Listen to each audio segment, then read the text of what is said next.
আরাফার দিনের রোজাটা বাংলাদেশের মানুষ কোন দিন রাখবে? সৌদি আরবের সাথে মিলিয়ে ৮ তারিখ রাখবে জিলহজের, নাকি ৯ তারিখে রাখবে? এক এক হুজুর এককভাবে বলে, কোনটা সঠিক সমাধান বলেন? চমৎকার একটি বিষয় যে আরাফার দিন যেই দিন হয়, হাজী সাহেবরা আরাফার ময়দানে অবস্থান করছে, ওই দিনটা বাংলাদেশের কিন্তু ৮ তারিখ হয়, কিন্তু সৌদি আরবে হয়ে যায় ৯ তারিখ। আবার আমাদের দেশে যেহেতু ঈদের একদিন আগে আরাফার দিন হওয়ার কথা, আমাদের দেশে ৯ তারিখ যেদিন আমাদের দেশে হয়ে যায়, ওই দিন কিন্তু আরাফার দিন হওয়ার কথা, কিন্তু সৌদি আরব ওই দিন ঈদের দিন হয়ে যায়। তো এই ক্ষেত্রে আমরা কি করব? আরাফার দিনের ফজিলতের তো শেষ নাই। আল্লাহর হাবিব চমৎকার ফজিলত বর্ণনা করেছেন, এবং কি আল্লাহর হাবিব সাল্লাল্লাহু আলাইহি ওয়াসাল্লাম জানিয়েছেন, সিয়ামু ইয়াউমি আরাফা, আরাফার রোজা যদি কোনো ব্যক্তি রাখতে পারে, ওই ব্যক্তির আগের 1 বছরের গুনাহ পরের 1 বছরের গুনাহের জন্য এই রোজাটাই কাফফারা হয়ে যায়। সুবহানাল্লাহ, চমৎকার একটি বিষয়। এবং এই দিন আল্লাহ বান্দাদের যে পরিমাণ মাফ করে, অন্য কোনো দিন এই পরিমাণ মাফ করে না। তো সেক্ষেত্রে এইখানে বাংলাদেশের মানুষরা কি করবে? দেখেন, এখানে দুইটা বিষয় রয়েছে।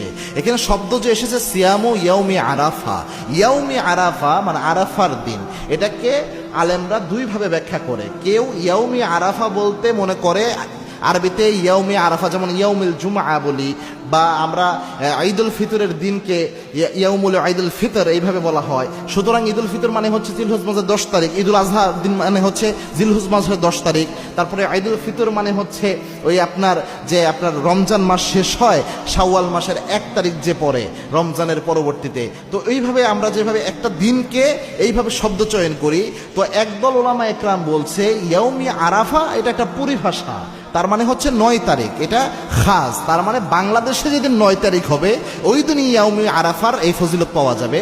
এখানে ওই আরাফার হাজিরদের ওই জায়গায় অবস্থান রাসূল সাল্লাল্লাহু আলাইহি ওয়াসাল্লামের উদ্দেশ্য না, এটার উদ্দেশ্য হচ্ছে ঈদের আগের দিনটা উদ্দেশ্য।